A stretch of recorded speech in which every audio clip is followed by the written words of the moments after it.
নমস্কার বন্ধুরা, আজকের ভিডিওর আলোচনার বিষয় হচ্ছে রাশি অনুযায়ী জাতক জাতিকার প্রেমের স্বভাব কেমন হয়। দেখে নিন এই ভিডিওতে। যার সঙ্গে প্রেম করব সে ঠিক কীরকম হবে সেটা জানার আগ্রহ সকলেরই থাকে। তারা মনের মানুষটাকে কতটা সাহসী, কতটা উদ্যমী, আর সব থেকে বড় ব্যাপার সে ভালোবাসা কেমন হবে জানতে ইচ্ছা হয় সবারই। এক কথায় রাশি প্রেমের ব্যাপার এক এক রকম হয়। দেখে নেওয়া যাক প্রেমের ব্যাপারে কোন রাশি কেমন হয়। এই ভিডিওতে আপনারা সব কিছু দেখতে পারবেন। 12টি রাশির মধ্যে প্রথম আলোচনা করা যাক মেষ রাশি নিয়ে। এদের প্রেমের বহিঃপ্রকাশ খুব ভালো হয়। এই রাশির জাতক জাতিকা প্রেমের ব্যাপারে সবসময় স্পষ্ট বক্তা হয়। এদের মনে যা থাকে মুখে প্রকাশ করতে কুণ্ঠিত হয় না। এরা একেবারে সবকিছু প্রকাশ করতে পারে। দ্বিতীয় রাশি হচ্ছে বৃষ রাশি। বৃষ রাশির জাত ব্যক্তিদের প্রেমের মানুষ খুব সহজেই পড়ে যায়। প্রেমিক প্রেমিকা হিসেবে খুব ভালো প্রমাণিত হয় বৃষ রাশির জাতক জাতিকেরা, কিন্তু সব সময় চায় অপর পক্ষে প্রেমের প্রস্তাব আগে দিক। তৃতীয় রাশি হচ্ছে মিথুন রাশি। মিথুন রাশি খুব ভালো বক্তা। অনেকক্ষণ একসঙ্গে কাটালে এদের কথার প্রেমে পড়তেই হবে। এরা প্রেমের কথা সামনাসামনি বলতে বেশি পছন্দ করে। চতুর্থ রাশি হচ্ছে কর্কট রাশি। কর্কট রাশির ইগো একটু বেশি হয়।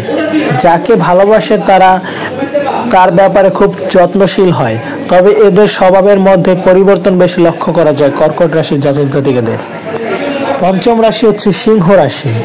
সিংহ রাশি অপর পক্ষে খুব ভালোভাবে যাচাই করে তবেই প্রেমের ব্যাপারে এগোয়। সিংহ রাশি প্রশংসা করলে খুব ভালো, যদি ভুলেও তার মানসিকতা আঘাত করা হয় তাহলে সম্পর্ক সেখানেই শেষ হয়ে যায়।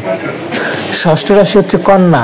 কন্যা রাশি নিজেই প্রেমকে ঠিক মতো বোঝাতে পারে না, তাই সবসময় মানসিক কষ্ট পেতে হয়।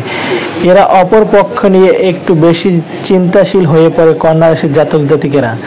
এরা নিজের প্রেমটাকে ঠিক মতো বোঝাতে পারে না, কিন্তু গভীরভাবে ভালোবাসে। এখানেই তারা চিন্তাশীল। সপ্তম রাশি তুলা। এদের প্রেমে পড়ার মতো সব গুণ বিদ্যমান। এরা খুব নরম মনের হয়, তাই খুব সহজেই কারো প্রেমে পড়ে যায়। কোনো রকম ছলনা না করলেই প্রেম খুব ভালো চলবে। অষ্টম রাশি বৃশ্চিক। এরা প্রেমের প্রস্তাব দিতে কুণ্ঠিত বোধ করে, কিন্তু যদি সাহস করে কখনো বলে ফেলে প্রেম খুব ভালোই চলে বৃশ্চিক রাশির জাতক জাতিকাদের। রাশিচক্রের নবম রাশি ধনু। খুব ভেবেচিন্তেই তবেই সিদ্ধান্তে পৌঁছে ধনু রাশির জাতক জাতিকেরা। প্রেমের ব্যাপারেও দৃষ্টিভঙ্গি একই থাকে। প্রেম নিবেদন নিজেই করতে পছন্দ করে, তবে প্রেম নিবেদনের ধরন একটু অন্যরকম হয়। রাশিচক্রের দশম রাশি হচ্ছে মকর রাশি। এই রাশি প্রেমের ব্যাপারে নিজের আবেগ কখনোই দেখাতে পারে না, তবে যাকে ভালোবাসে তাকে মন থেকে আপন করতে চায়। প্রেমে বিনিময় ঠিক ততটা প্রেম পায় না তারা। যতটা প্রেমের দেয় ততটা মকর রাশির জাতক জাতিকার প্রেম পায় না। রাশিচক্রের একাদশতম রাশি হচ্ছে কুম্ভ। প্রেমিক প্রেমিকা হিসেবে কুম্ভ রাশি অন্য রাশির তুলনায় সংখ্যায় কম। প্রেমের প্রস্তাব নিজে দিতে পছন্দ করেন না, তাই প্রেমে বা বন্ধুত্ব ব্যাপারে একটু পিছিয়ে থাকে কুম্ভ রাশির জাতক জাতিকেরা। এদের বিবাহ প্রায় দেখে শুনে বিয়ে হয়। প্রেম করে বিবাহ খুব কমই হয়ে থাকে কুম্ভ রাশির জাতক জাতিকাদের। রাশিচক্রের সর্বশেষ রাশি হচ্ছে মীন। মীন রাশির ভালোবাসার মানুষের জন্য এরা সবকিছু করতে পারে। এদের প্রেমের ভুল বোঝাবুঝি খুব বেশি হয়, সবকিছুতে যুক্তি দিয়ে বোঝাতে চায়।